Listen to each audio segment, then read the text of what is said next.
संकट कटे मिटे सब पीरा जो सिमरे हनुमत बिलबीरा। आप में से बहुत सारे लोगों ने हनुमान चालीसा के विषय में तो सब कुछ सुना ही होगा कि कितना ये चमत्कारिक है, लेकिन आज मैं आपको विथ प्रूफ ये बताने जा रहा हूँ एक ज़बरदस्त स्टोरी कि कैसे हनुमान चालीसा की रचना की गोस्वामी तुलसीदास जी ने 40 दिनों के भीतर में बहुत ही विपरीत परिस्थितियों में।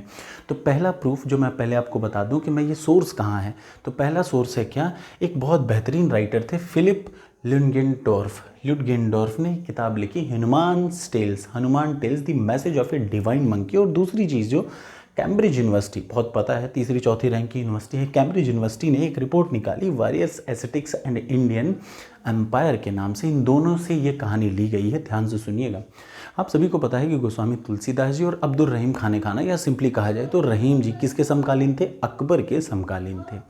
गोस्वामी तुलसीदास जी रामचरितमानस लिखते थे और बहुत ही पवित्र आत्मा थे। तो जब वो अपने रास्ते से चलते चलते एक जगह जा रहे थे, तो जिस रास्ते से वो जा रहे थे वहाँ पे एक ब्राह्मण परिवार में किसी के अंतिम यात्रा का प्रबंध किया जा रहा था, तैयारी हो रही थी। चूँकि वो उस रास्ते से जा रहे थे तो उन्होंने देखा उन्हीं के बीच में से एक औरत उठी और उनका चरण स्पर्श प्रणाम किया उनको, गोस्वामी तुलसीदास जी को। अब गोस्वामी तुलसीदास जी के मुंह से निकला अखंड सौभाग्यवती भव। ध्यान से सुनिएगा, गोस्वामी तुलसीदास जी ने बोला अखंड सौभाग्यवती। तो औरत खड़ी होकर बोल गई, यार जो तुमने ये अखंड सौभाग्यवती बोला महाराज, वो सब व्यर्थ है। क्यों? क्योंकि मेरा पति तो मर चुका है, सामने पड़ा हुआ है।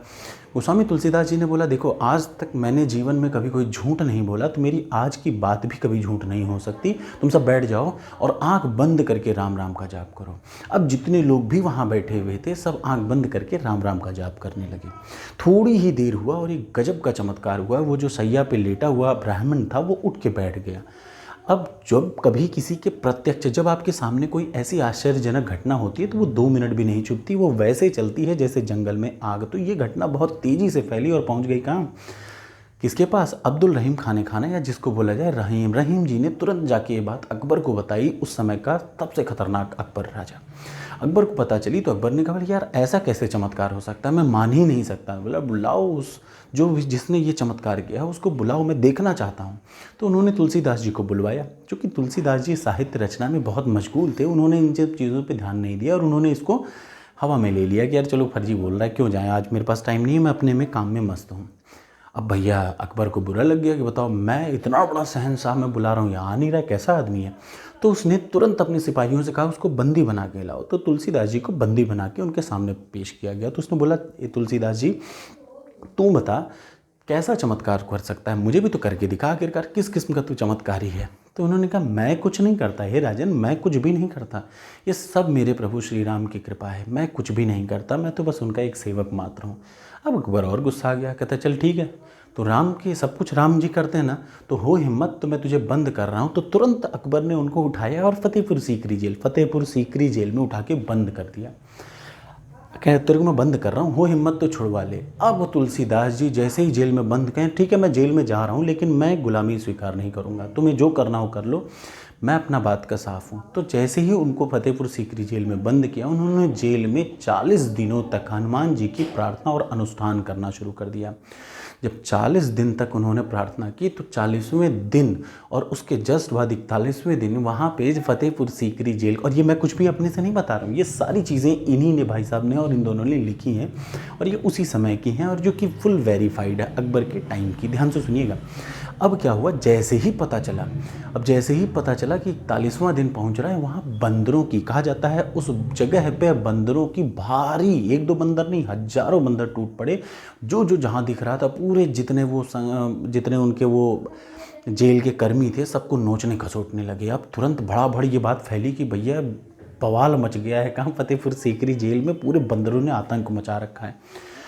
उसी बीच में एक बहुत बुढ़ा सा हाफिज था। हाफिज पहुंचा अकबर के पास, उन्होंने बताया कि जिस आदमी को तुमने कैद कर रखा है या बंदी कर रखा है वो एक बहुत ही पवित्र आत्मा है, उसको तुरंत छुड़वा दो राजन, वरना तुम बच नहीं पाओगे।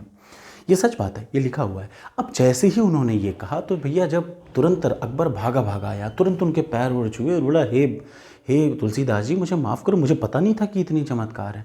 उन्होंने तुरंत उनको वहाँ से बाहर निकाला। जैसे ही उन्होंने बाहर निकाला तो अकबर ने भी ये चमत्कार देखा कि 5 मिनट में सारे के सारे बंदर जो एकदम तांडव पे उतारे हो गए थे सब गायब हो गए।